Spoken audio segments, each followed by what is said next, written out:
One of the Good Noise Podcast for rich people. We're going to ask them some questions today. I'm going to start. So what inspired you guys to start the band, and what does the band name mean? Whoa. Okay. It's way less deep than you probably think. My name is Rob Rich, my real government name. So I called it Rich People. Yeah, I was in a band right before this, and I guess I was kind of agitated with, I played in a bunch of bands, and I just kept having the same problem where we'd come to these there would be like a member or two members in bands, and they would hold me up, and I would want to move on without them, and I couldn't get them out. It wasn't like my thing. So when I started Rich People, I was like, I'm gonna put my name on the door, and then if anything holds anything up, I'm gonna keep it moving because I'm just tired of being held back. So Okay. That's the idea. Fair. All right. So congrats on your newest release, Harmony. How do you feel about the response to the album so far? Crazy. Overwhelmed. Yeah, it's been amazing. It's been really, really cool. I'm just hype. Oh, I'm so happy to hear that. Yeah. I looked at it. It was How do you feel? Go when I ahead. listened to it, I was like, this is a very daunting album. There's a lot of tracks on here. And then I listened to it. I was like, this is really good. Mm-hmm. So, Nice. yeah. Good. I was like, oh no, is this going to be another 1975 record? Yeah. And it wasn't. No, so I was happy that's about funny. that.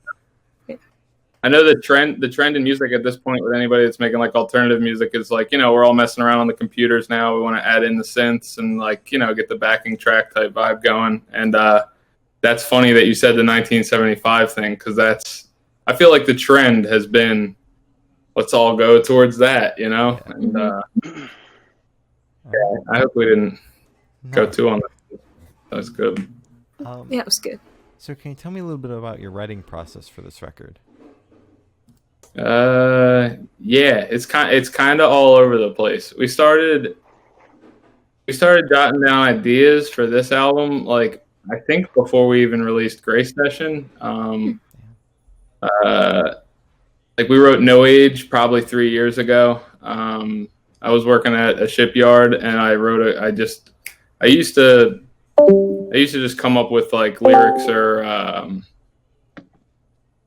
parts of songs just kind of inspired by I just had a very grueling job, and I would just be kind of thinking about the deep things in life and being they would just come along.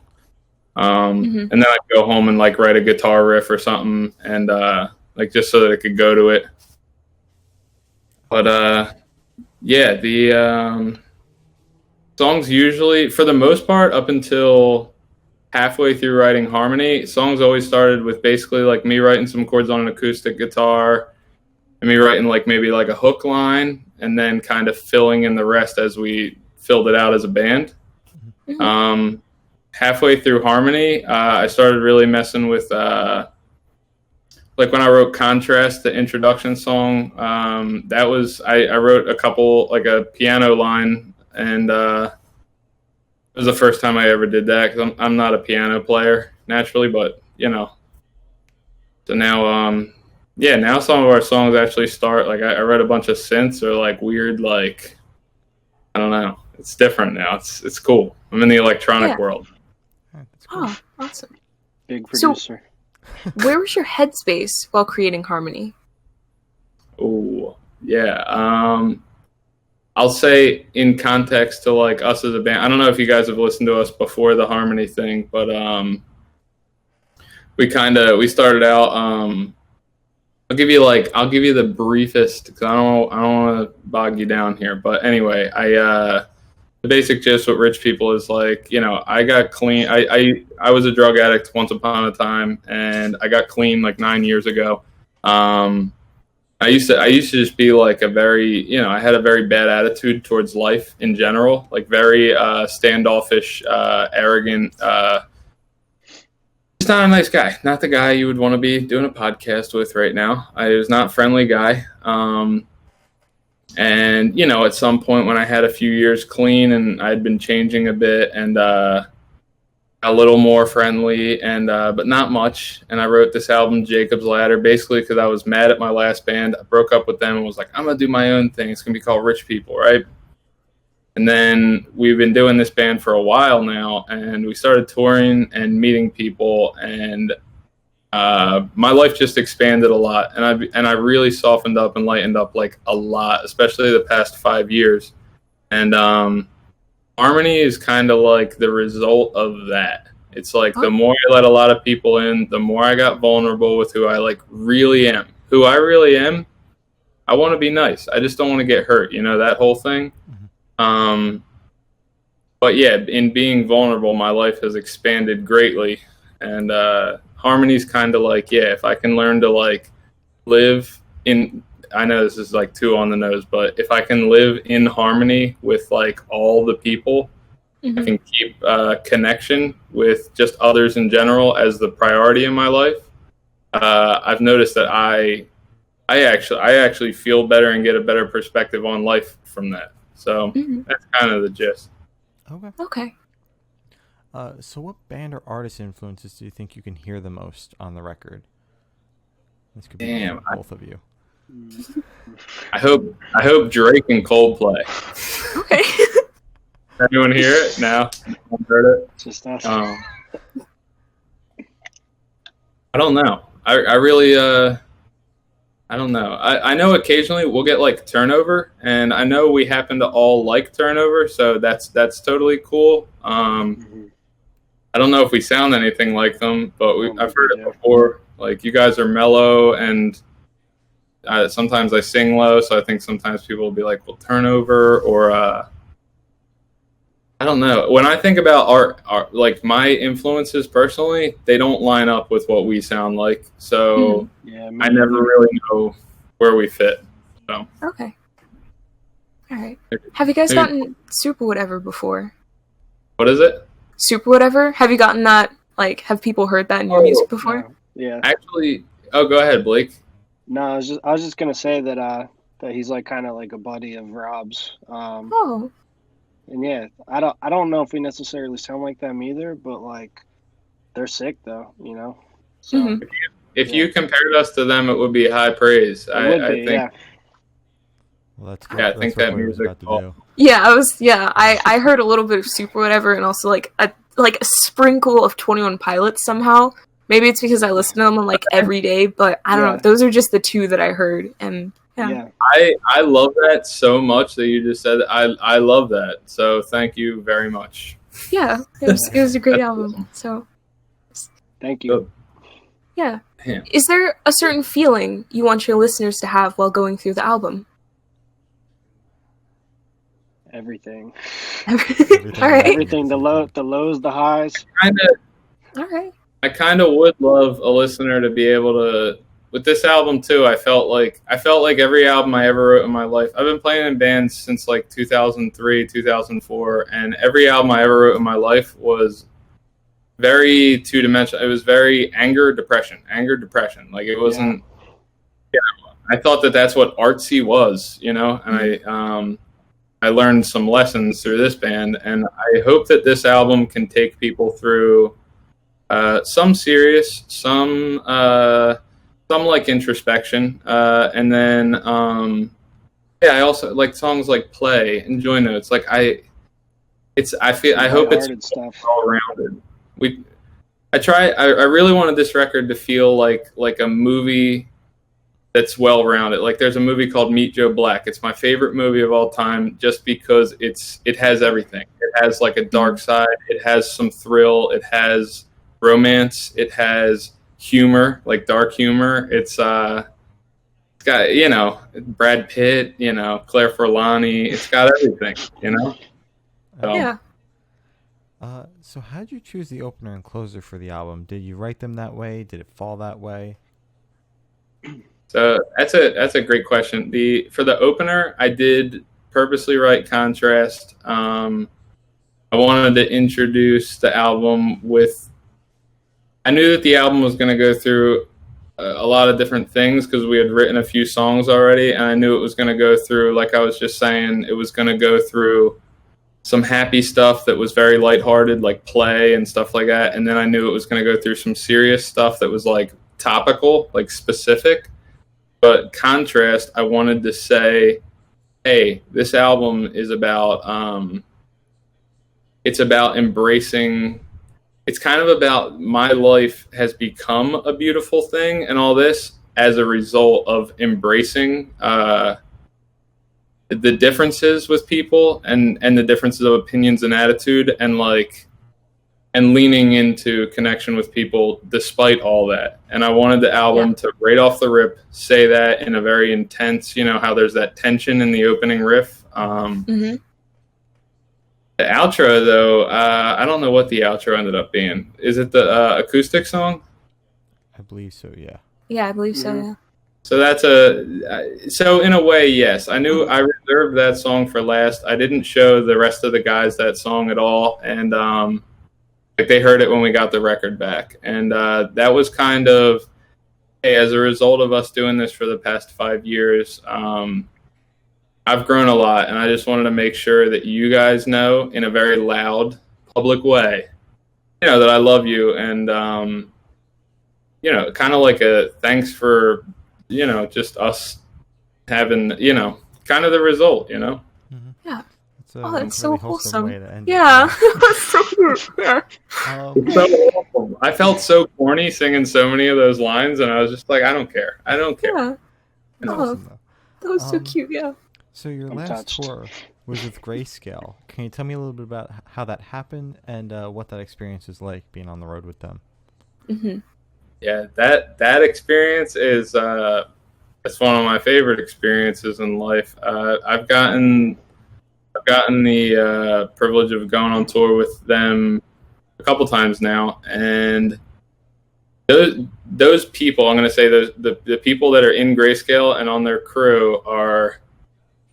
It's possible that they're some of my favorite people living today. I chill with those guys a lot. They help me tremendously all the time. Just good friends of ours. And then on top of it, we all happen to play in these bands that it worked out that we could tour together, and they always wanted to help us out in that way. And they always said since they got signed, they were like, yo, when we get a headliner, we're going to take you guys out type of thing. So finally, they finally got a headliner, and there it was. And that's time.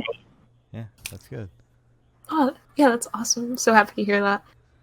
Speaking of live shows, when tours come back, what are your top 3 songs that you're looking forward to play from this album? Whoa, Blake, you want to? I feel like I'm bullying the. What do you want to play?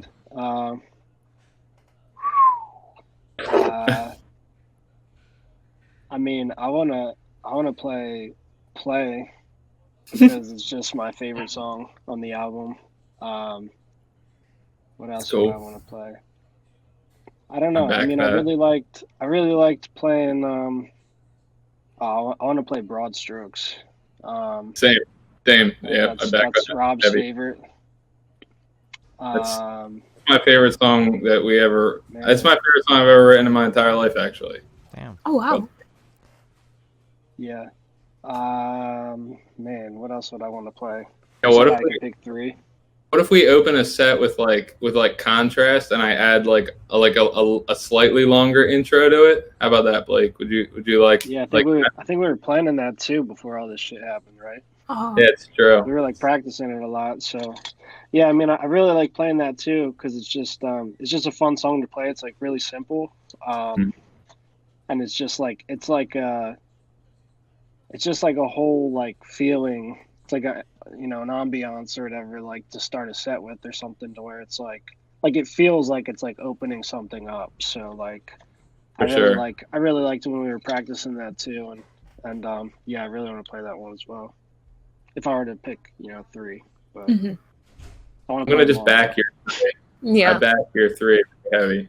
It's a strong 3. Yeah, maybe just play the entire album live. Just go through the whole album, start to finish. We could play the entire album. Bro, do it. I hope we get a delayed. No matter what, I want to do a hometown release show for this album. It'll be like a year and a half late, but I do. Look forward to 5 years. All right. All right. So where do you guys see the band in the next 5 years? Taking over the world with Post Malone. Yeah, let's go. Post Malone and Coldplay. All right. Right. That'd be an interesting tour. I'm sorry. I was looking at that lineup. That would be interesting. Okay. Honestly, in the next 5 years, wow. I see a lot of the things. We're definitely a band that we work on a lot of. There's a lot of things we want to do, and that we've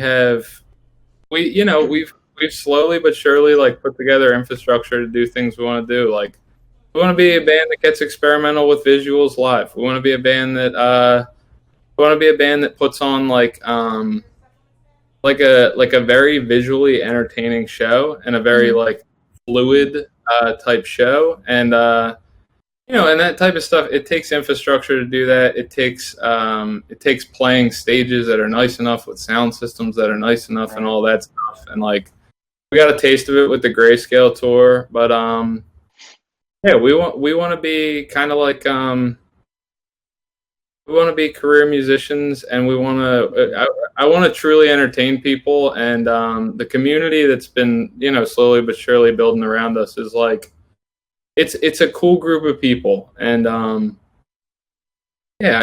love to just see that continue to expand naturally, and I don't know, I'm enjoying it, so it's good. Yeah.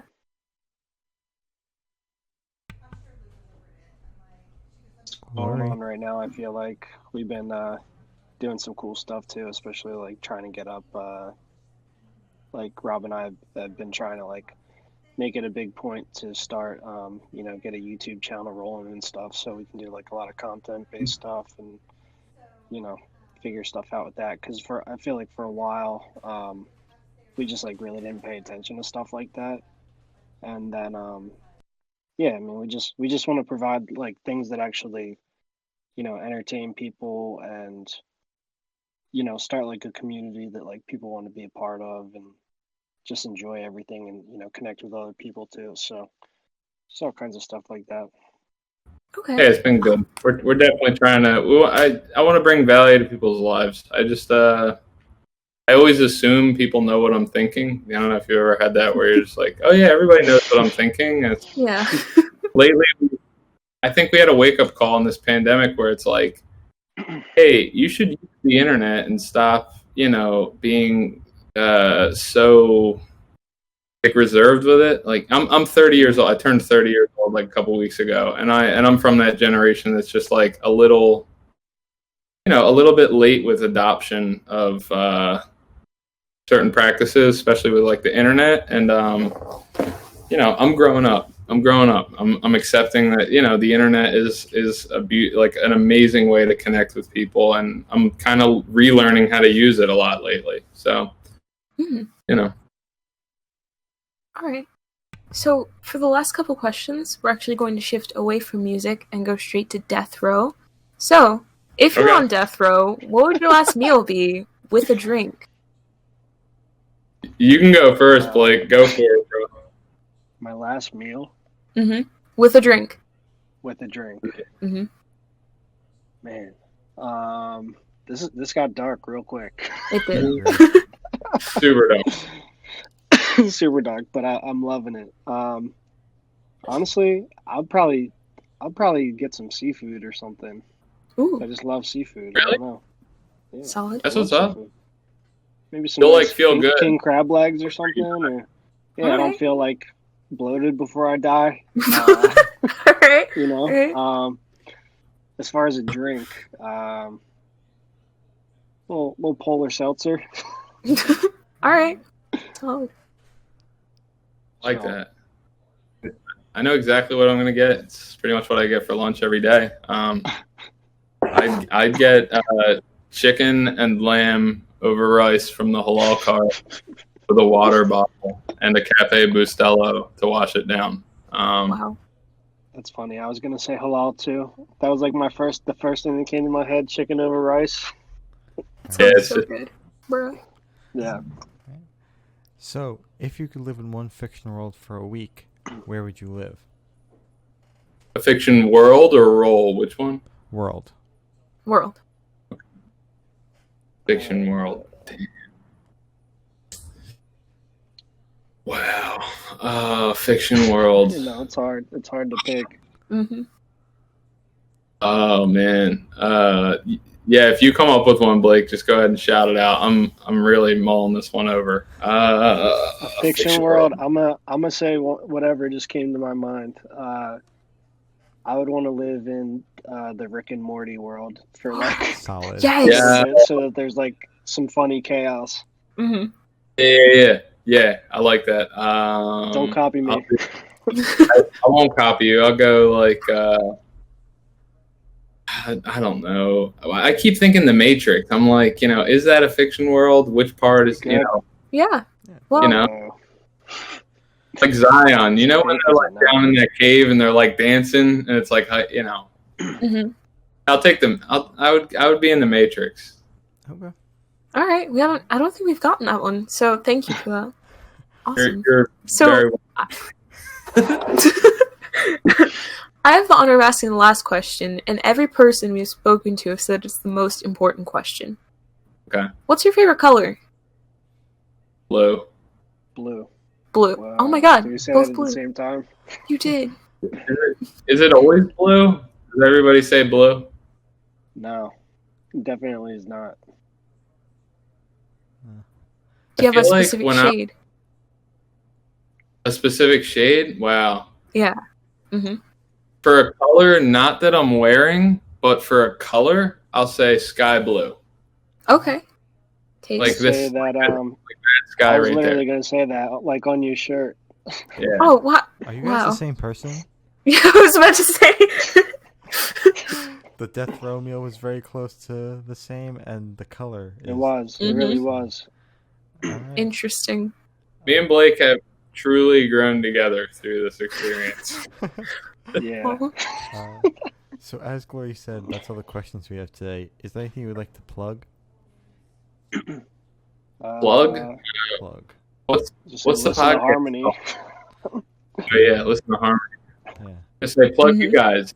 This was nice. You guys are really friendly. We appreciate the hell out of you having us. Yeah, thank you very much. Yeah, thank you for Oh, coming thank on. you. This was fun. Yeah. Mhm. So thank you for sitting down with us, guys. This has been Rich People, and we're the Good Noise Podcast.